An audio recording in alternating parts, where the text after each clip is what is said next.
Assalamualaikum warahmatullahi wabarakatuh. Bertemu kembali dengan saya, Dr. Sofi. Sobat sehat, akreditasi bukan sekedar dokumen. Ada 5 cara penilaian dalam akreditasi yang dikenal dengan RDOWS, yaitu dokumen regulasi berupa SK, pedoman, panduan, dan SPO, melihat dokumen, melakukan observasi, kemudian melakukan wawancara, dan yang terakhir simulasi. Itu yang dilakukan oleh surveyor. Ini semua untuk membuktikan apakah kita sudah melakukan kerjakan yang kita tulis dan tulis yang kita kerjakan. Channel YouTube Dr. Sofi dibangun untuk itu semua. Sobat sehat, sebelum melihat video 247 ini, saya anjurkan sobat sehat melihat dulu video tentang PPI di FKTP pada video 212 sampai dengan 246 dan video 132. Agar dapat mencapai keberhasilan PPI di fasilitas kesehatan tingkat pertama, kita perlu memahami manajemen dan sumber daya PPI di FKTP. Manajemen dan sumber daya PPI di FKTP yang perlu kita pahami adalah: pertama, kebijakan dan pengorganisasian; kedua, perencanaan PPI; ketiga, pelaksanaan PPI; dan keempat, monitoring, evaluasi, dan pelaporan. Di video 247 ini, kita akan membahas monitoring, evaluasi, dan pelaporan pelaksanaan PPI di FKTP. Monitoring dan evaluasi merupakan suatu kegiatan yang dilakukan untuk memastikan pelaksanaan kegiatan program PPI sesuai dengan pedoman dan perencanaan. Di samping itu, monitoring dan evaluasi juga dimaksudkan untuk evaluasi sejauh mana pencapaian target indikator keberhasilan program kegiatan PPI, termasuk untuk memberikan data dan informasi untuk menyusun perbaikan kebijakan dan program PPI. Monitoring, evaluasi, dan pelaksanaan PPI di FKTP dilakukan oleh tim PPI atau koordinator PPI secara periodik, baik bulanan, triwulan, semester, dan tahunan. Monitoring dan evaluasi program PPI dilakukan melalui monitoring secara rutin, audit, dan penilaian risiko infeksi atau IKRA, diikuti pelaporan dan diurutkan sebagai berikut. Pertama, monitoring program PPI. Kita akan membahas maksud, tujuan, proses monitoring, indikator program monitoring PPI. Apa sih maksud monitoring program PPI? Monitoring program PPI dimaksudkan untuk memastikan agar pelaksanaan program sesuai dengan perencanaan kegiatan program PPI. Monitoring harus dilakukan secara rutin dan berkelanjutan dalam rangka perbaikan kinerja program PPI. Apa tujuan monitoring program PPI? Untuk mengetahui apakah rencana maupun pelaksanaan kegiatan yang telah dibuat dapat terlaksana dengan baik. Jika tidak terlaksana dengan baik, maka harus segera dicari penyebab masalahnya. Dengan demikian, tindak lanjut pemecahan masalah dapat dilakukan secara dini agar kinerja PPI dapat tercapai sesuai dengan target yang sudah ditetapkan. Selanjutnya, bagaimana proses monitoring? Proses monitoring ini diawali dengan pengumpulan data, pengukuran pencapaian program PPI yang dilakukan secara rutin dan berkesinambungan. Fasilitas kesehatan tingkat pertama perlu mengembangkan alat bantu monitoring berupa checklist atau daftar tilik monitoring pelaksanaan program PPI sesuai dengan rencana yang telah dibuat. Kita lihat tabel 45 di video. Tabel 45 ini adalah contoh tabel rencana dan monitoring program PPI di FKTP. Silakan dipelajari. Selanjutnya, apa saja indikator monitoring program PPI? Indikator keberhasilan program PPI digunakan sebagai tolok ukur untuk menilai pelaksanaan PPI sesuai dengan rencana yang telah dibuat, baik rencana tahunan maupun 5 tahunan. Fasilitas kesehatan tingkat pertama perlu menyusun indikator keberhasilan program PPI dengan memenuhi prinsip SMART, yaitu spesifik, terukur, dapat dicapai, sesuai, dan memiliki batas waktu. Kemudian kegiatan yang kedua adalah audit.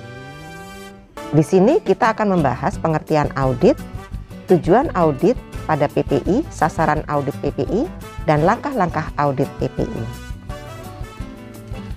Apa pengertian audit?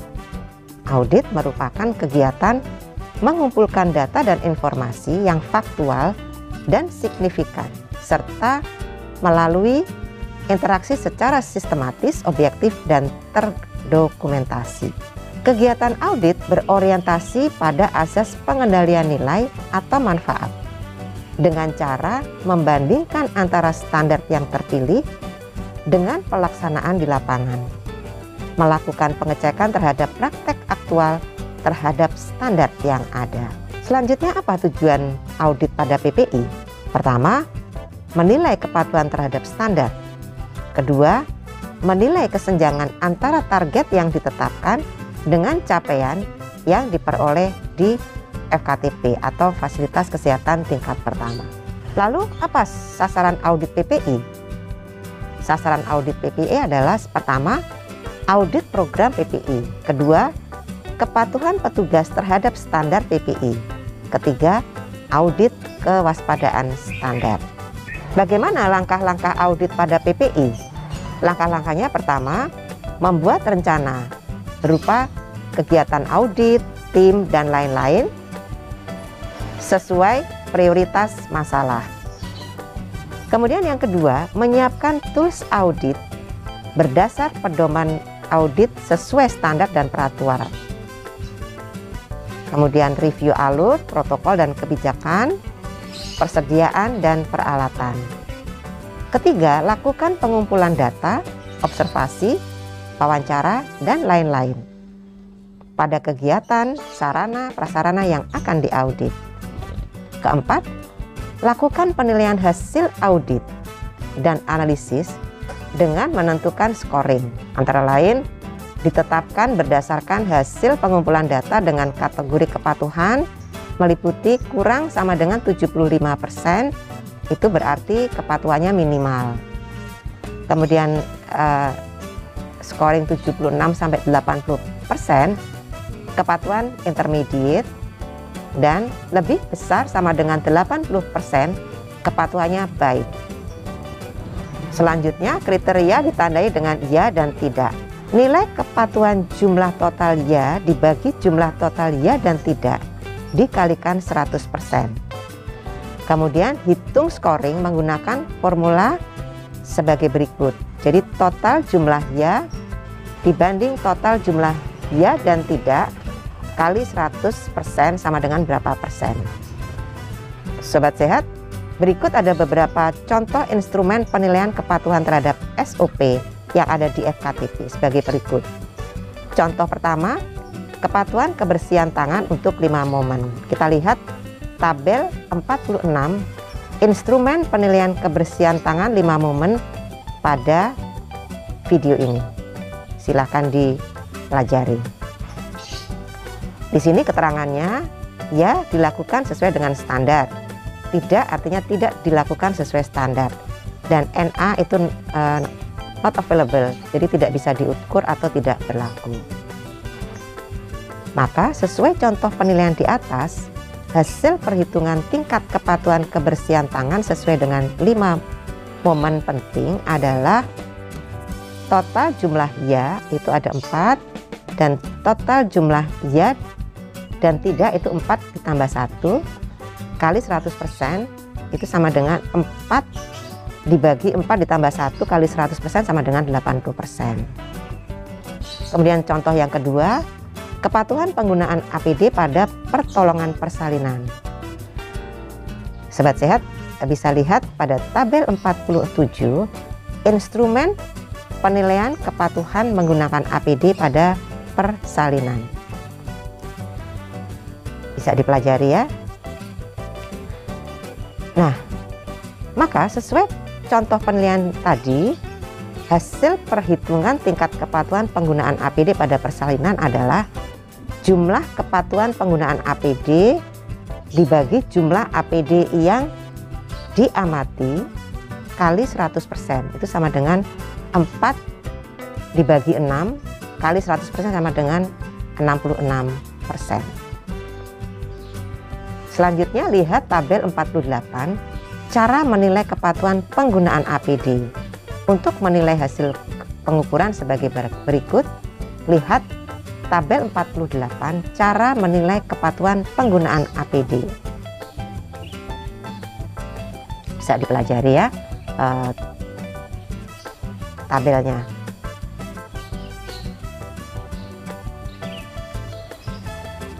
Jadi tabel ini merupakan sebuah kamus atau profil indikator dari yang akan diaudit oleh teman-teman.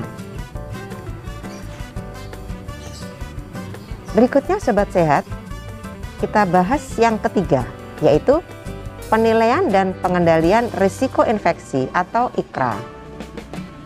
Di sini kita akan membahas pengertian IKRA, tujuan IKRA, pembagian IKRA, dan langkah pengkajian IKRA.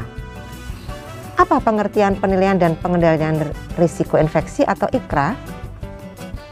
Penilaian dan pengendalian risiko infeksi atau Infection Control Risk Assessment atau IKRA adalah merupakan suatu sistem pengontrolan pengendalian infeksi yang terukur dengan melihat kontinuitas dan probabilitas aplikasi pengendalian infeksi di lapangan berbasiskan hasil yang dapat dipertanggungjawabkan.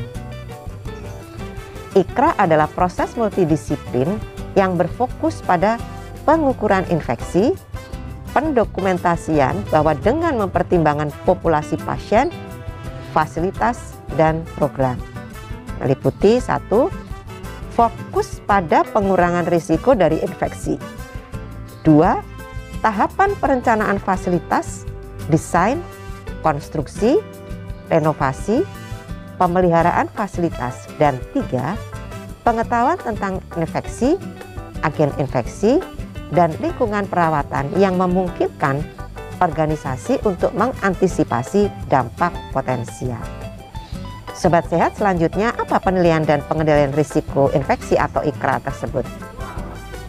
Pertama, mencegah dan mengontrol frekuensi dan dampak risiko infeksi dari paparan kuman patogen melalui petugas, pasien, dan pengunjung, atau penularan melalui tindakan atau prosedur medis yang dilakukan, baik melalui peralatan, teknik pemasangan, ataupun perawatan terhadap HAIS.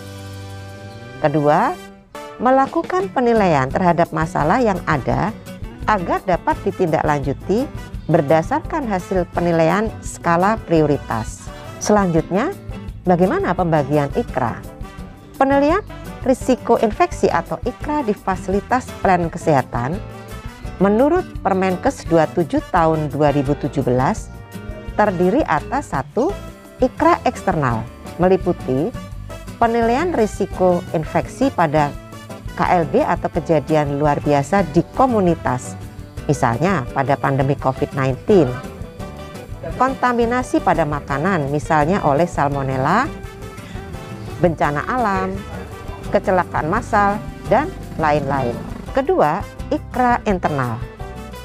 Ini merupakan kajian risiko infeksi yang mencakup pertama, risiko terkait pasien dan petugas. Kedua, risiko terkait pelaksanaan prosedur. Ketiga, risiko terkait peralatan. Dan keempat, risiko terkait lingkungan. Selanjutnya, pembagian lain berdasarkan IKRA program dan IKRA konstruksi. Lalu bagaimana cara pengkajian IKRA? Langkah pengkajian IKRA meliputi sebagai berikut. Pertama, identifikasi risiko melalui seberapa beratnya dampak potensial, seberapa sering munculnya kegiatan yang berisiko, identifikasi aktivitas yang dilakukan terhadap risiko infeksi berdasar cara transmisinya. Kedua, analisis risiko, yaitu mengapa terjadi, seberapa sering terjadi, siapa yang berkontribusi, di mana kejadiannya,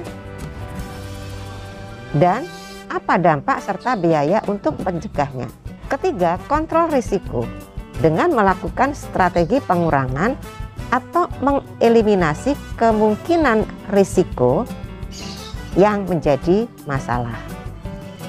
Kemudian yang keempat, monitoring risiko dengan memastikan rencana pengurangan risiko dilaksanakan dan dapat menjadi umpan balik perbaikan. Sobat sehat, selanjutnya kita akan membahas bagaimana tahap pelaksanaan kegiatan IKRA. Tahap pertama meliputi menggambarkan faktor dan karakteristik yang meningkatkan risiko infeksi. Selanjutnya, karakteristik yang menurunkan risiko infeksi. Lalu, menentukan adanya risiko infeksi. Berikutnya, melaksanakan pertemuan untuk menentukan langkah dan tindak lanjut. Tahap kedua adalah proses perencanaan penilaian risiko, standar, laporan program PPI, dan pengetahuan saat ini yang terkait dengan isu pengendalian infeksi. Tahap ketiga adalah melaksanakan pertemuan untuk mengukuhkan komitmen dan partisipasi saat pelaksanaan diskusi, prioritas risiko, dan merencanakan kontrol risiko, serta meningkatkan mutu pelayanan melalui proses pelatihan dan pendidikan, termasuk learning by doing. Bagaimana penilaian risiko infeksi di FKTP? Penilaian risiko infeksi di FKTP adalah memudahkan pengkajian risiko infeksi yang berkaitan dengan program pengendalian infeksi, seperti kepatuhan cuci tangan, pencegahan penyebaran infeksi, manajemen kewaspadaan kontak, dan penggunaan antimikroba yang bijak atau IKRA program, serta penilaian risiko infeksi terkait fasilitas kesehatan, meliputi perencanaan, desain konstruksi, renovasi, dan pemeliharaan fasilitas atau IKRA konstruksi. Ini dijelaskan sebagai berikut. Penilaian risiko infeksi pada pelaksanaan program PPI atau IKRA program. Penilaian risiko infeksi pada fasilitas dan bangunan atau IKRA konstruksi. Kita akan bahas satu persatu. Pertama, penilaian risiko infeksi pada pelaksanaan program PPI atau IKRA program. Di sini kita akan membahas pengertian, langkah-langkah, penilaian risiko infeksi program, penghitungan plan of action. Apa pengertian IKRA program? Penilaian risiko infeksi pada pelaksanaan program PPI atau IKRA program adalah pengkajian risiko infeksi terkait pelaksanaan program pencegahan dan pengendalian infeksi atau pelayanan yang diberikan oleh FKTP. Pengkajian risiko sebaiknya dilakukan setiap awal tahun sebelum memulai program dan setiap saat dibutuhkan. Apa dan bagaimana langkah-langkah penilaian risiko infeksi program? Ada 3 langkah, yaitu pertama, penilaian probabilitas, yaitu penilaian awal dilakukan untuk menilai seberapa sering kejadian muncul.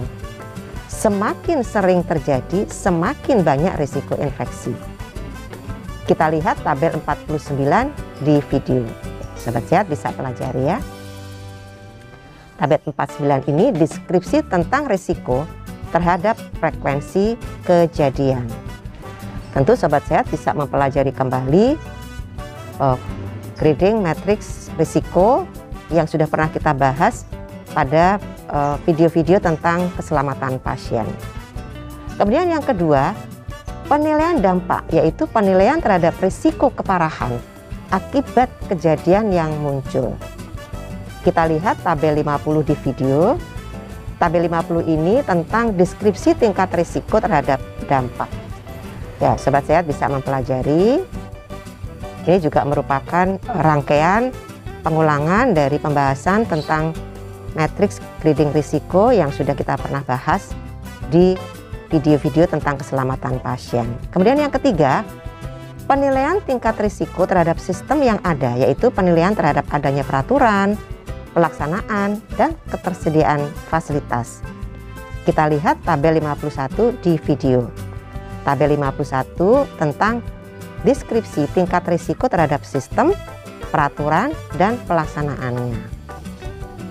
Sobat Sehat bisa pelajari ya. Kemudian bagaimana dilakukan perhitungan? Pertama, lakukan penilaian yaitu probabilitas, dampak, dan sistem. Kemudian lakukan perkalian yaitu probabilitas kali dampak kali sistem. Ketiga, tentukan nilai prioritas sesuai grading nilai tertinggi atau kasus yang paling berdampak dan berisiko.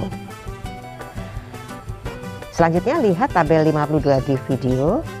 Tabel 52 ini penentuan ranking tingkat risiko ya dari masing-masing indikator PPI. Keterangannya adalah nomor urut masalah yang ditemukan, kemudian yang kedua uraian adalah masalah yang ada dan terjadi di lapangan berdasarkan data hasil laporan bulanan.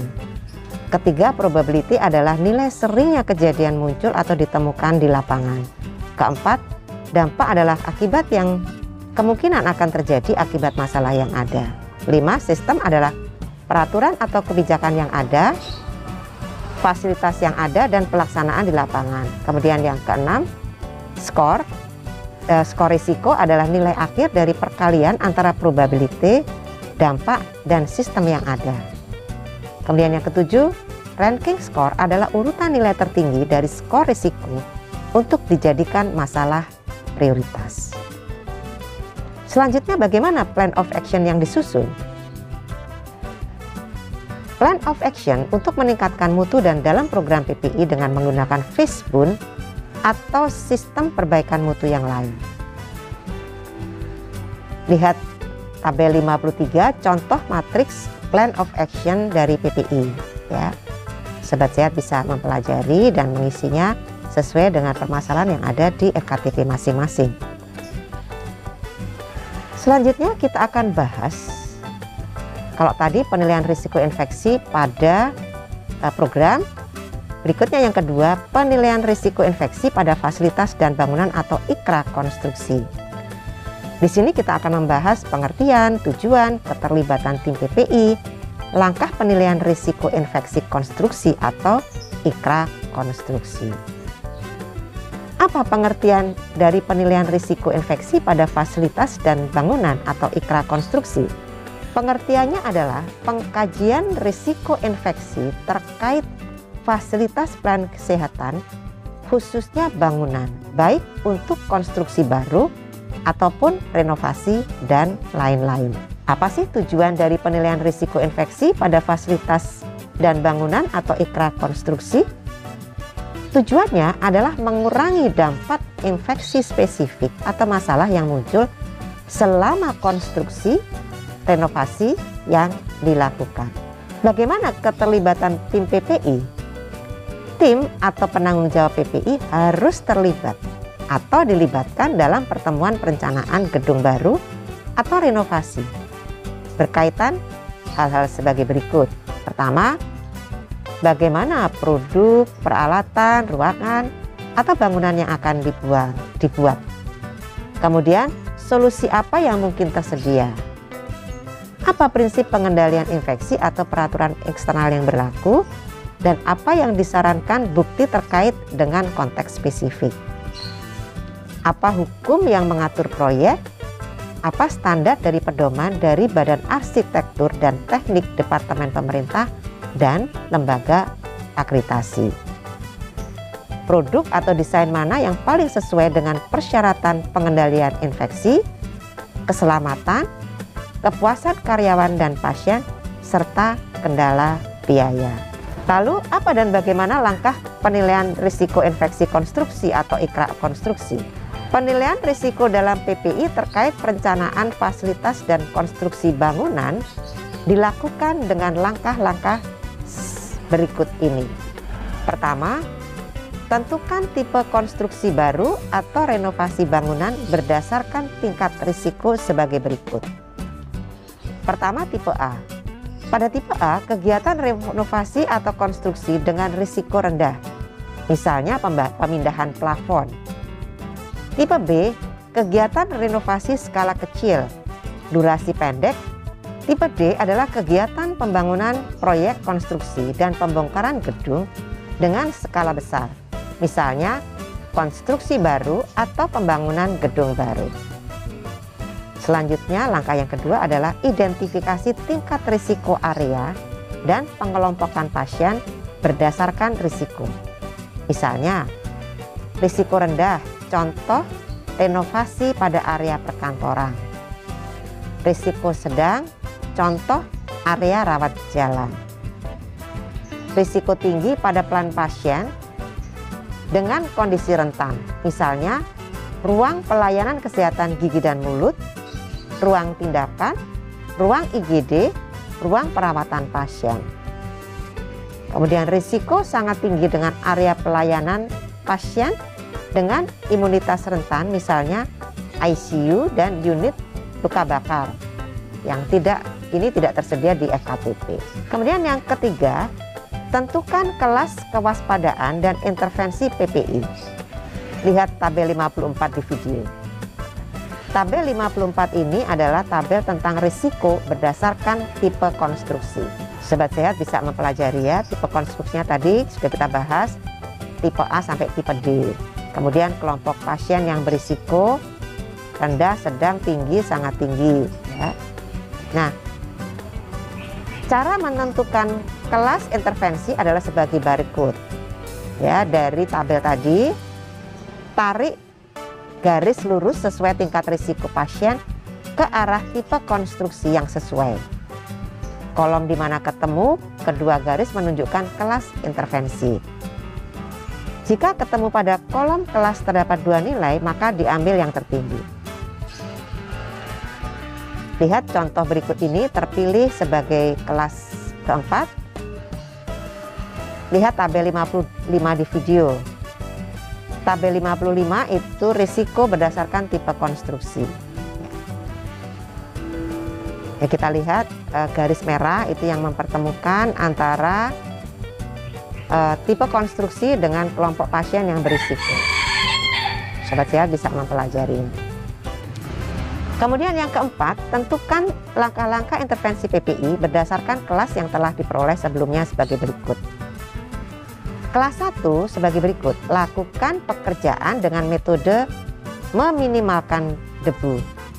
Pembersihan lingkungan kerja segera dilakukan setelah pekerjaan selesai. Kemudian yang kelas 2 sebagai berikut, menyediakan sarana penghalang penyebaran debu ke udara, contohnya pemasangan tempat plastik dan lain-lain. Memberikan kabut air atau penyemprotan pada permukaan lingkungan kerja untuk menghalangi dan mengendalikan debu selama proyek konstruksi berlangsung. Pembersihan lingkungan kerja segera dilakukan setelah pekerjaan selesai. Selanjutnya kelas 3 sebagai berikut. Membuat penghalang debu dengan menutup area masuknya debu secara rapat, misalnya menggunakan lakban pada sela-sela pintu, jendela, dan lain-lain. Kemudian menutup ventilasi udara, menutup sistem pengaturan aliran udara seperti AC, exhaust, kipas angin, dan lain-lain. Limbah konstruksi ditempatkan dalam tempat tertutup rapat dan segera dibuat serta dilakukan pembersihan. Setelah selesai pekerjaan, semua debu dibersihkan dari seluruh permukaan. Selanjutnya untuk kelas 4 adalah sebagai berikut.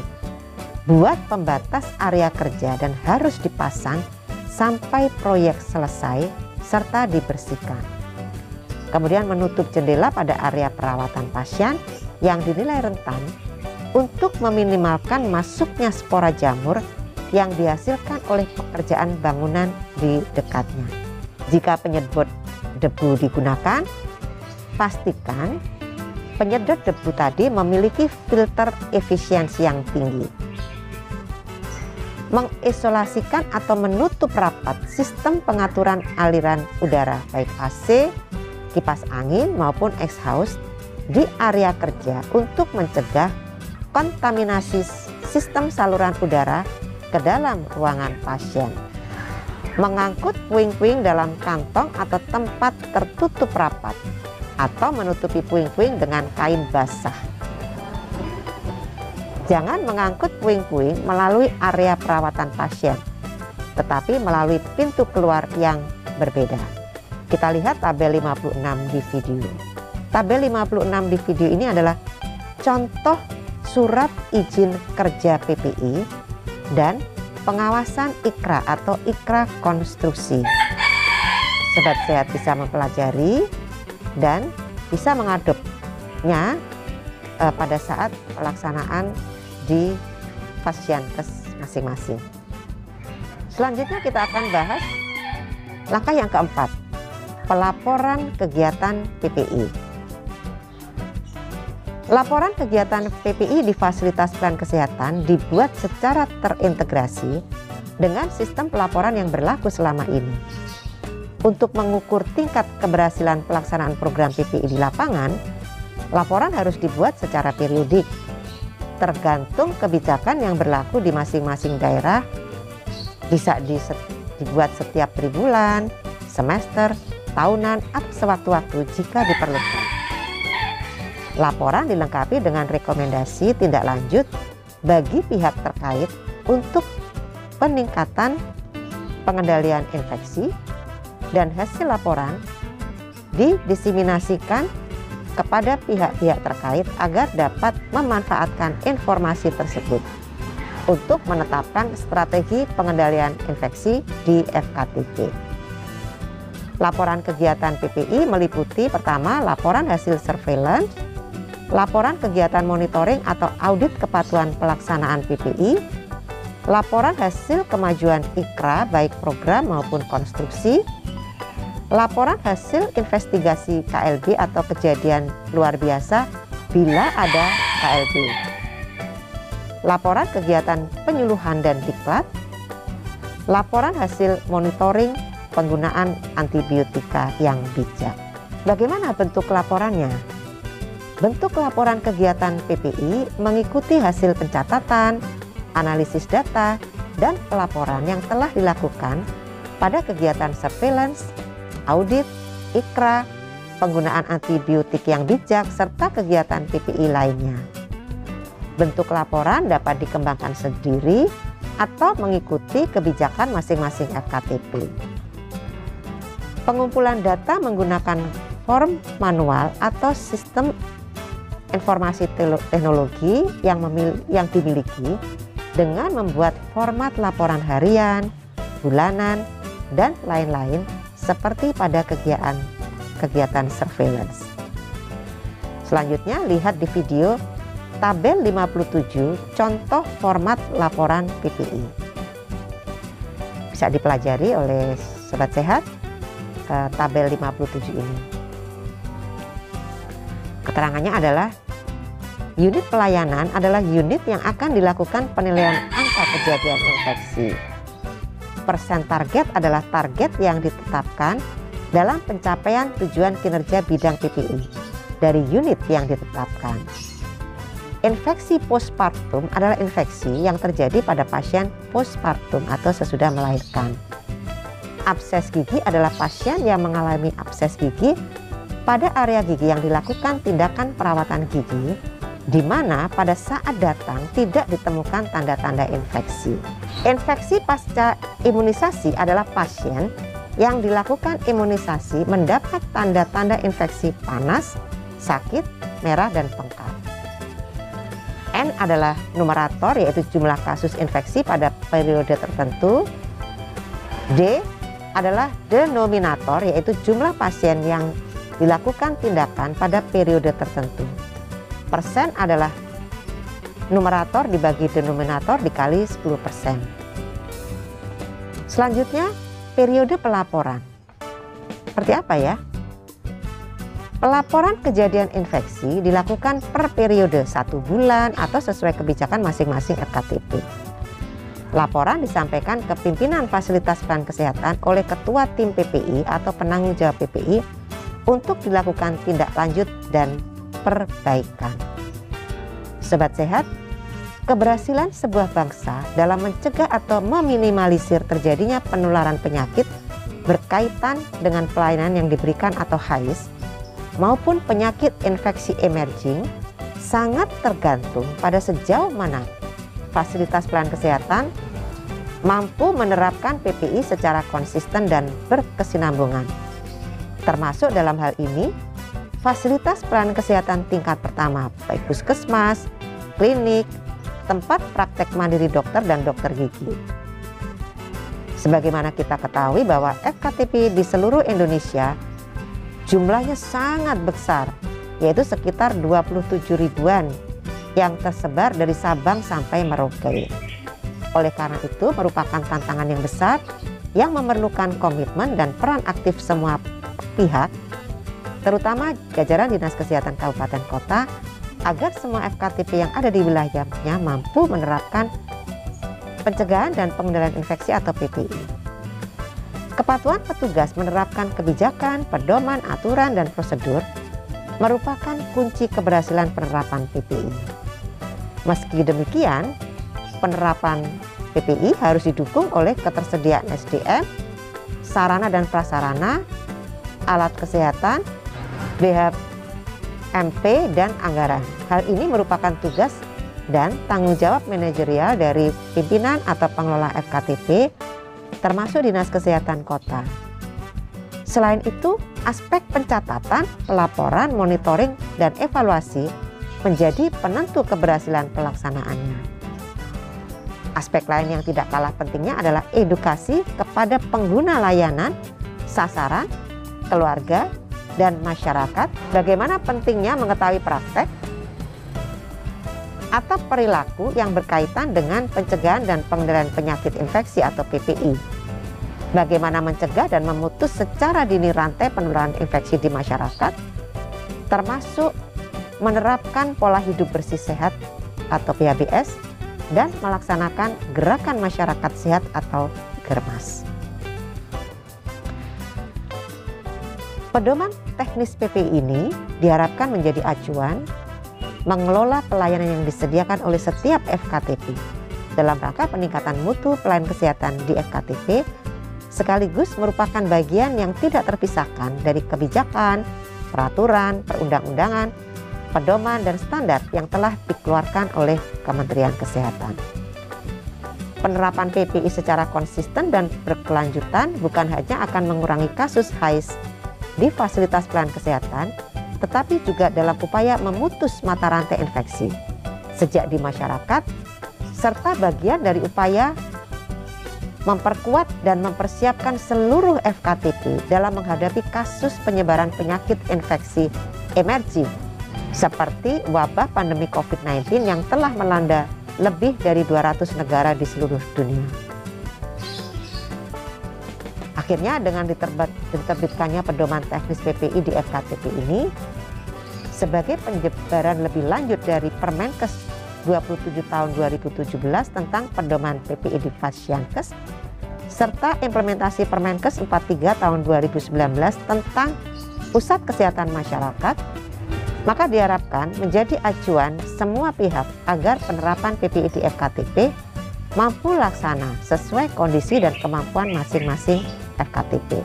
Hanya dengan demikian kita semua dapat menjawab tuntutan pelayanan yang bermutu menuju tercapainya universal health coverage di tahun 2030 yang bermutu sebagaimana yang telah menjadi komitmen semua bangsa untuk mencapai tujuan Sustainability Development Goals pada tahun 2030. Selanjutnya diharapkan semua jajaran mengambil peran dan tanggung jawab sesuai tupoksi masing-masing, termasuk sosialisasi, pelatihan, monitoring, pengajian, evaluasi terhadap pelaksanaan PPI di lapangan dalam rangka meningkatkan mutu pelayanan secara komprehensif, termasuk perbaikan dan penyesuaian isi pedoman ini. Demikianlah Sobat Sehat, di video 247 ini kita telah membahas monitoring, evaluasi, dan pelaporan pelaksanaan PPI di FKTP. Pembahasan keempat ini merupakan pembahasan keempat atau terakhir dari manajemen dan sumber daya PPI di FKTP. Sobat Sehat bisa membaca lebih rinci pada Permenkes RI nomor 27 tahun 2017 tentang PPI di Fasyankes dan Pedoman Teknis PPI di FKTP Kemenkes RI tahun 2020 halaman 184 sampai 199. Kita akan bertemu di video 248 dan beberapa video selanjutnya untuk membahas tentang obat tradisional atau batra dan suplemen untuk meningkatkan daya tahan tubuh di masa pandemi. Sampai di sini dulu ya. Semoga selalu sehat. Wassalamualaikum warahmatullahi wabarakatuh.